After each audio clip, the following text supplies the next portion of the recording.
আমি এবং ইসরাফিল জয়পুরহাটে, মাহিন অর্ণব ঢাকায় এবং মাহি গাইবান্ধায় থাকায় আমরা গ্রুপ কলে এসে ডিসাইড করি যে আমরা স্টেক করব। প্ল্যান ছিল নতুন কিছু করার, এবং এই নতুন কিছু করার জন্য আমরা একদিন গ্রুপ কলে আসি।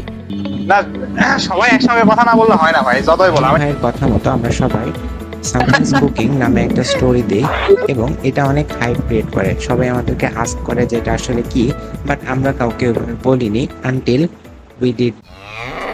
গরু, রিব অর্থাৎ পশুকা এবং লয়েন অর্থাৎ কোটি দেশের অংশকে স্টেকের জন্য উপযুক্ত বলে মনে করা হয়। টি-বোন স্টেক। টি-বোন স্টেকের বিশেষ বৈশিষ্ট্য হলো এটির মাঝখানে একটি টি আকৃতির হাড় থাকে এবং টি-বোন স্টেকটি মূলত কাটা হয় কোমরের অংশ থেকে।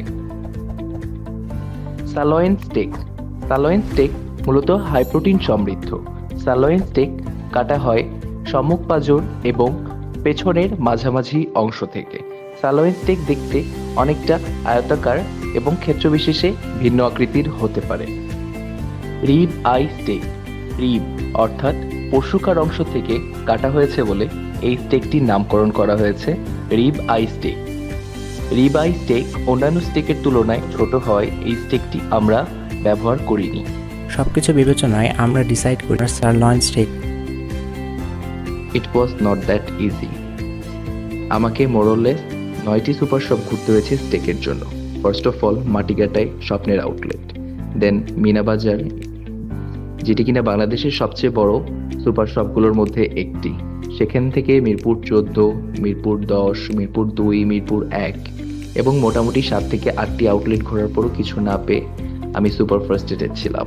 দেন আমার একমাত্র হোপ ছিল বাড়িধারা ডিওএইচএসে অনন্যা সুপার মার্কেট, আর সেখানে গিয়েই স্টেক পেয়ে গেছি। বারবিকিউ এবং স্টেকের মধ্যে মেইন পার্থক্য হচ্ছে স্টেকে টেম্পারেচার কন্ট্রোল করতে হয়। আমরা আগেকার মতো যদি কাঠে আগুন জ্বালাই বা কয়লা দিয়ে আগুন জ্বালাই, সেক্ষেত্রে আমরা টেম্পারেচার কন্ট্রোল করতে পারবো না। সো আমরা এবার ইন্ডাকশন ওভেনে করা চুজ করি, কিন্তু ইন্ডাকশন ওভেনে করলে আমরা আমাদের আগের লোকেশন করতে পারবো না, কেননা সেখানে কোনো ইলেকট্রিসিটি নেই। আমাদের কাছে দুইটা অপশন ছিল, অর্ণবের বাসা এবং আমার বাসার ছাদ। কিন্তু আমাদের বাসার ছাদ থেকে মিনিমাম 3 তলার নিচে অর্থাৎ প্রায় 35 ফিটের মতো তার দরকার ছিল, যেটা আমাদের কাছে অ্যাট দ্যাট মোমেন্ট ছিল না। সো আমাদের কাছে একটাই অপশন ছিল হচ্ছে অর্ণবের বাসা। অর্ণবের বাসায় মাত্র 10 ফিট তার হলেই আমরা মোটামুটি কানেকশন করতে পারতাম। সো আমরা অর্ণবের বাসা চুজ করি। কারেন্টের লাইন রেডি, এখন দেখা যাক আমাদের ইন্ডাকশনটা অন হয় কিনা। 3, 2, 1 গো। Yes, very good. এবার আমাদের স্টেকগুলা, এই যে স্টেকগুলা মোটামুটি রেডি। ওকে, আমাদের সেটআপ ডান। এখন দেখা যাক কি।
আমাদের কাছে আছে স্টেক, ম্যাশড পটেটো এবং একটা খুবই স্পেশাল ড্রিঙ্ক যার নাম হচ্ছে ভিন্ডিগো, রাইট। এটা খুবই স্পেশাল এবং সিক্রেট একটা drink. Definitely it's non-alcoholic. Definitely. আমরা সবাই রেডি, সবাই বসে পড়েছি খাওয়ার জন্য। অলরাইট, সো আমাদের ফুড রিভিউ সিজনের প্রথমে রিভিউ দেবে মাহিন ভাই। মাহিন ভাই শুরু করেন।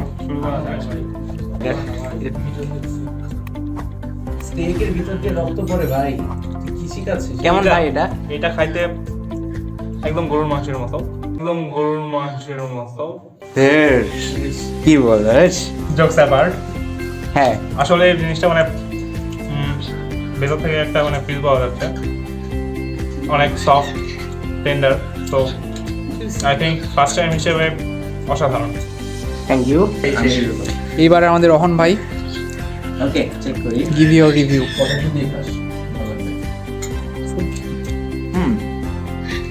এটা ব্যাপারটা হচ্ছে, এটা যখন আপনি প্রথম বাইট দিবেন তখন এটা ইনস্ট্যান্টলি ভিতরে একটা কিক দেয় এবং নিউরনে এমন একটা মেসেজ সেন্ড হয় যে একটা মানে ফ্লেভার সাম একটা মানে ফিল তৈরি হয়। তার সাথে যদি আপনি আমাদের সিক্রেট ড্রিঙ্কটা টেস্ট করেন, জাস্ট অসাম ম্যান, ড্যাম। হ্যাঁ অর্ণব ভাই বলেন কেমন? Let me try first.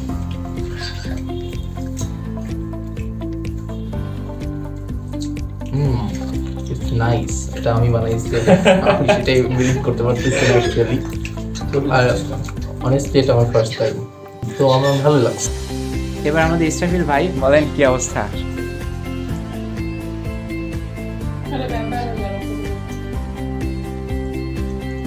আশা করি হয়েছে।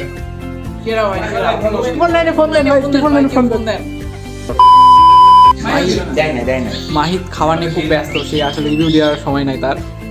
তারপরে সে যখন দেখাচ্ছে